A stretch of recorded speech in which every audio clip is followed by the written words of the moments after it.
you came up with a statement to condemn the remarks there by Ahmad.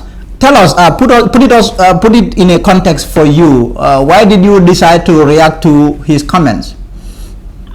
Firstly, because if anybody is engaged in demagoguery and divisive speech, if not outright hate speech in the country, I think every Gambian organization requires that those kind of comments don't go unchallenged. But most importantly, these comments were made at the State House of the nation.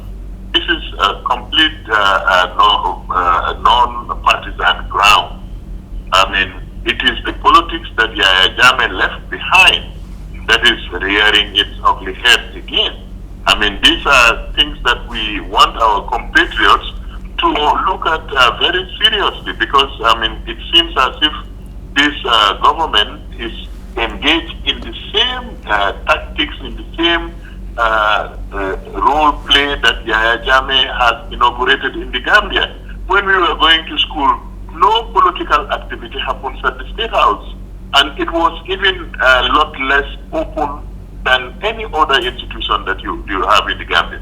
So as a political party, when we hear this kind of speech coming out of the State House, in the presence of the President, in the presence of cabinet ministers, really it is a matter of great concern, and we cannot just let it go like that.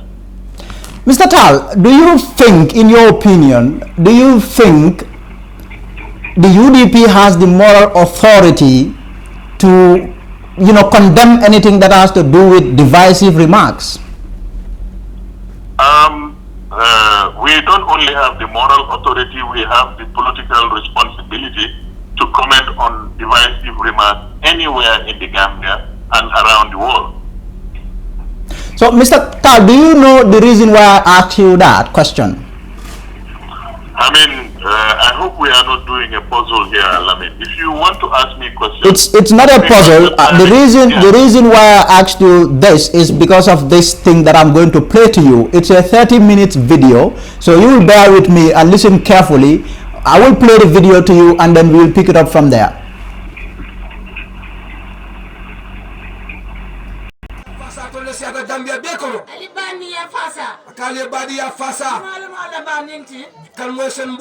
His Excellency His Excellency Nyani Be. Party killing. Bena party. Amna party yo xamne. Ako party yo dol beje men yolonko. Waru fi am dara. Wol ma ñam fe sot la jande. Seen doomi sosala. Ku seen mu man ka dingolati. Wa ñani la. Ñani dingolo mati. Mo fi joge nañ ma nga tribalism. Ako na boto jan ñano ya fa be tribal ya be sifa dam fa solla. Ako bara akali badi ya fasa to le siata Gambia be ko ali bani ya fasa akali badi ya fasa mala baninti kan mo sen mboka His Excellency His Excellency ñani be ako ñani be party killing bena party be amna party yo xamne ako party yo dol beje men yolonko waru fi am dara wol ma ñam fe sot la jande seen doomi sosala ku seen mu man ka dingolati wa ñani la ñani dingolo mati mo fi joge nañ ma nga tribalism ako na boto jan ñano ya fa be tribal ya be sifa dam fa solla ako bara akali badi ya. So, Mr. Taal, that is a 30-minute video, and in it is Ajiyam Seka, your party's number 2. Sometime back in March, there was a meeting that was held in the Nyani part of the country where she spoke. I'm sure you have seen that video where she was calling on Mandinkas to Fasa, if you like, to farle their fellow Mandinka Usainu Dabo. I'm sure you saw the video. Yes, I have. So how do you reconcile that with the fact that here is UDP condemning Ahmad Ba for making the same, if not exact, but similar comments? You never condemned your own. No, we responded to the comments that were in the media. I remember very clearly.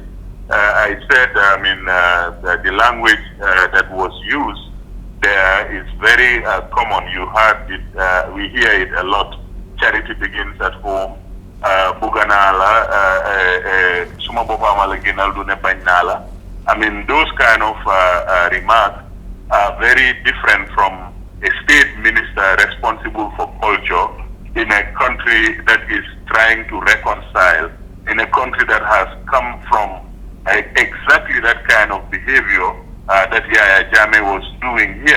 and using derogatory words like Durumo, and I saw him also trying to explain to you what he means by that.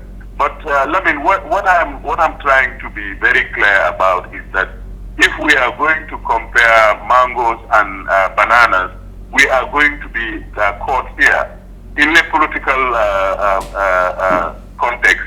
People say all kinds of things. Sometimes it is unmeasured, sometimes it is unnecessary, sometimes it is outrightly not true. But what the minister has alleged is that there is systemic discrimination against the Fula community. And he is a minister of state, the minister of interior, who is responsible for for immigration matters, is a cabinet minister. It's not the best forum to discuss this in the cabinet. If there is, as he alleges, that there is discrimination against a whole community or individuals just because of their ethnicity, that is a very serious matter. What is the government doing about it? I think that should have been the point of discussion. But this is not discussed. Allegations are made without substantiation.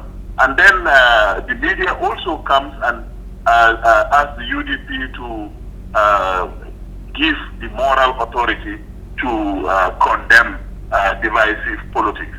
We have been condemning divisive politics from day one. But Ajiyam Sek was never condemned. Ajiyam was not engaged in divisive politics. But that's, with all due respect, I disagree. That is exactly what Ajiyam Sek did. No, you disagree. That is an opinion that is acceptable. There are some people who are also with the same view that you have. But the case of the Minister of Tourism and Culture, I'm sure you are a better judge of that. Maybe you have conducted polls to determine that. The fact of the matter is that these are not the same issue. These are different issues. I mean, you may disagree that what the deputy party leader was talking about was, in a way, she herself explained that. I'm sure a lot of people are going to say that I'm playing the tribalism card here. She herself acknowledged that. Then she was accepting and admitting that that is exactly what she was doing. Nothing could be more reckless and irresponsible and dangerous than that.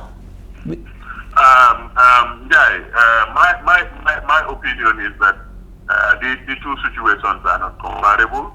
One, this was within the context of a community, and he is speaking there. The other statement was made in the State House of the Gambia. I mean, this is not like any other person. This is a state minister, and there is a state minister who is responsible.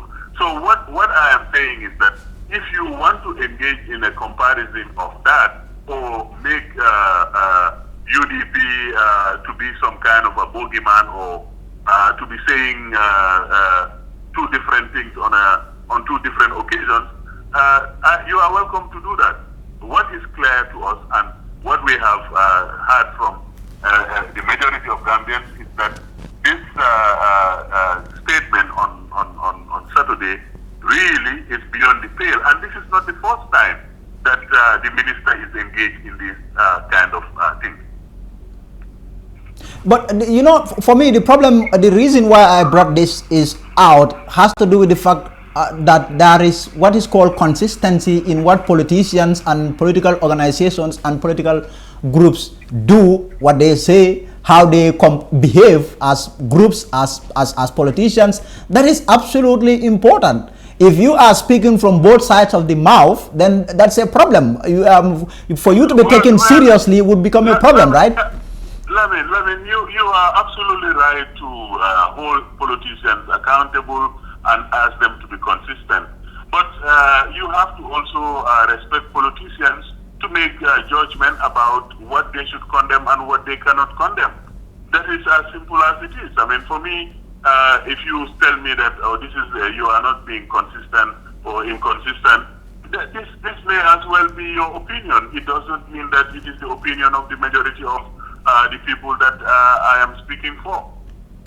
Okay, how about this then? I have seen other claims out there that there is a certain group I've seen some claims saying that the UDP, adherents interpreted this as being, directly for them. These comments, these rat comments, that the UDP people think that Ahmad Ba was, strictly talking about them, about the UDP.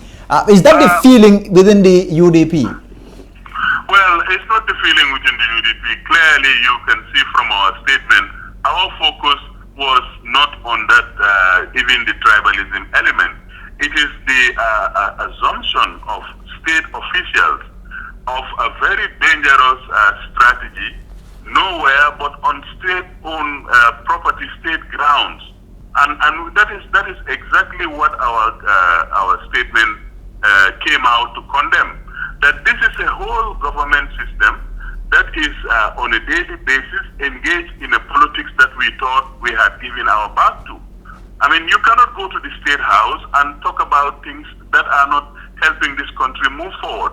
This is what exactly our statement was not so interested in the content of what Mr. Ba said, whether it refers to a particular community or not. In fact, we try as much as possible to say that any attempt to discriminate against any Gambian community should be condemned, and the government and every Gambian has a responsibility to make sure that everybody is treated equal before the law. Everybody is in a position to enjoy their human rights. The Gambia belongs to all of us. This is what we are trying to put across. You cannot go to the Gambian house, the preeminent Gambian house, and hold rallies there and talk about things that you, in fact, can do something about. I think I saw one of the social commentators making the same point, that look, you are the government of the day. If things are going wrong in the government, why can't you correct it? Why are you going and making incendiary comments that is not helping anybody? Clearly. I also see, finally, I saw in your statement, you said the Barrow and his acolytes are turning the State House into a stomping ground. What do you mean by that? It's not evident. I mean, the State House is not a political ground. It's the representation of the Gambia's national unity and sovereignty. If you have meetings there inviting communities and then start talking about things that are not relevant to the nation, I mean, obviously you are turning it into something that it is not. And just last week, regulations were relaxed, as a result of which people are now thinking about what is the post-COVID recovery strategy of this government. Why is it so impossible for journalists like you to have a tete-a-tete with this government? Every time you have a spokesperson who sends very confusing, very convoluted text about how this government is run, as if he is the generalissimo of the Gambia. So really, no, honestly, when it comes about the government and its spokespeople, these are terrible people to deal with. We go through hell just to get them to talk. So you can understand our frustration sometimes. It is not that we don't approach them or we don't, go to them to interview them. But all the time, you cannot access them. It's extremely difficult to get them. So really, that is another thing. And we are all looking forward to the awards of the GPU, because the journalism in the Gambia is maturing, it is focused, it is doing great, fantastic things.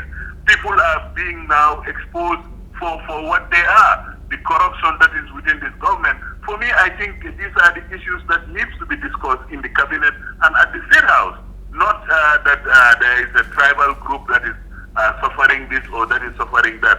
And you are the government of the day. You have your colleagues in cabinet. For me, really, I think, Lamin, we Gambians should now wake up to this reality, that the politics that we have inherited from Yahya Jammeh is here in broad daylight, and it is insulting the intelligence of the Gambia. It is trying to create a situation where Gambia will not get out of this quagmire of politics of no purpose, dogo politics that doesn't represent any interest other than a few individuals' pocket interest. And finally, I've also seen your party launching your sub-regional political bureau in Kiang. I can see movement everywhere. You have, while this was going on, the president was busy meeting his mobilizers. UDP was busy laying the foundation stone of its political bureau in Kiang, where your party leader said, okay, UDP has no competitor in LRL. Really, is that the case? You really don't have anyone to compete you in that part of the country? Well, the evidence, like they say, the proof of the pudding is in the eating. I mean, the crowd that you saw there, when they are against the party leadership's orders, that look, this is just a foundation stone laying, and this is not the headquarters of UDP in the LRR. It is in Jarasoma actually and Mansakongo. I mean, we laid the foundation stone, I think, 2 years ago in I think the Mansakongo one. Or the Jarasoma bureau is already ready. I mean, the building has been completed. Really, the party is gearing up, God willing. After the rains, a very successful rains, we are thankful to Allah for that. But really, we are now posing the question to Gambians: how do you feel about your country 4 years after dictatorship? What has changed fundamentally? We have seen the collapse of the constitution-making process. We have seen this debacle at the central bank, where for no good reason, the governor of the central bank was transferred to a ministry that he has no expertise or interest in serving, against the established law of the land. So clearly, Mr. Njie, if you look at it anyway, this government has to explain to Gambians what it has been doing with all the goodwill, with all the hard work that Gambians have given to it over this 4 years period. But our party, we are mobilized, we are engaged, we are with the grassroots, we are participating in these by-elections that are coming up, and we are building a strong and a trusting alliance, which we believe in 2021 is going to change the political map of this country. Mr. Almamy Taal, thank you very much for accepting to speak to me. Thank you, I appreciate it.